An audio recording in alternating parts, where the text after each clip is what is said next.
He ripped the khaki sweatband from his head, and it was immediately obvious that only the section visible to the eye was still whole.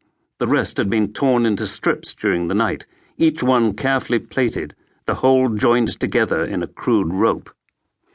He quickly fastened it under his arms and passed a loop around his neck, placing the loose end in his teeth. He braced his back against one wall of the pit and his feet against the other, working his way up until he could reach out and touch the bamboo slats. He took the tail of the rope from between his teeth and passed it around two of the slats, tying it securely. Silence, only the rain falling. He was aware of the sergeant's approach from a long way off.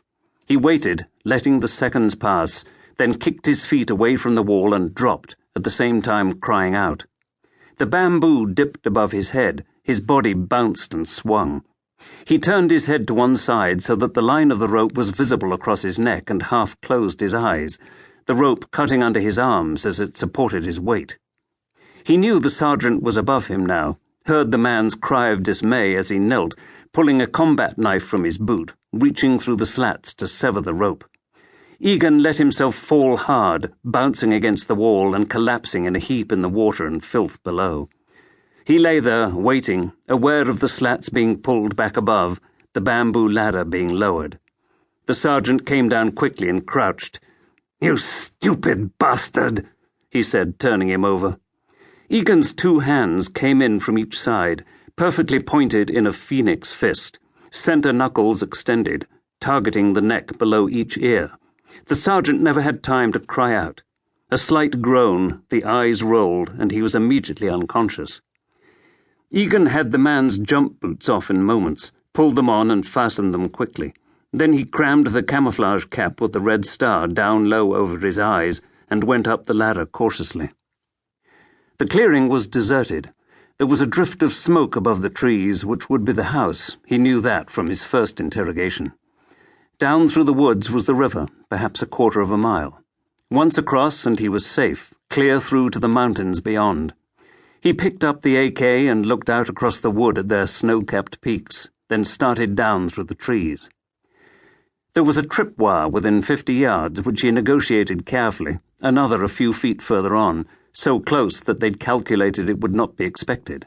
Egan stepped over it and moved through the waist-high bracken, soaked with rain. Getting out wasn't enough.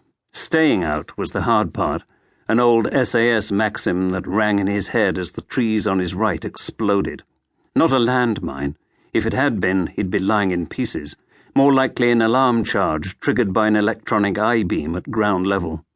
All this was amply confirmed when a hooter echoed mournfully through the trees from the direction of the farmhouse. He tightened his grip on the AK, holding it across his chest, and raced through the bracken. He sensed movement on his left, and a figure in camouflage battle dress came out of the trees, head down, to meet him. As they converged, Egan swerved, dropping to one knee, the other leg stretched out. The man tripped and Egan came up, kicked him in the side of the head and ran. There was pain in his left knee, but if anything it sharpened him, and he kept on going, faster as the hillside steepened, the bracken almost jungle-high here. He burst out into a small clearing as 3 more soldiers came out of the trees on the other side. He went in on the run, never hesitating, loosing off a burst from the AK. Swinging the butt in one man's face, shouldering another aside, he carried on through the trees, very fast, too fast, losing his balance. He picked himself up and started forward. The sound of a helicopter was somewhere close at hand, but the weather was on his side, and the bird wouldn't dare to come too low.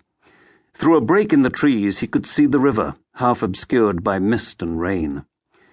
There was a tightness in his chest, and the pain in his left knee was like fire, but he kept on going, sliding farther down the steep bank that brought him at last to the river.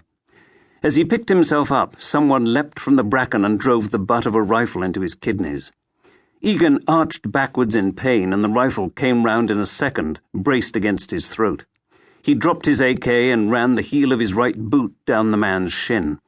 There was a cry, and as the pressure of the rifle was released, he jerked his head back hard into the face behind, following this with a short, savage blow with his left elbow.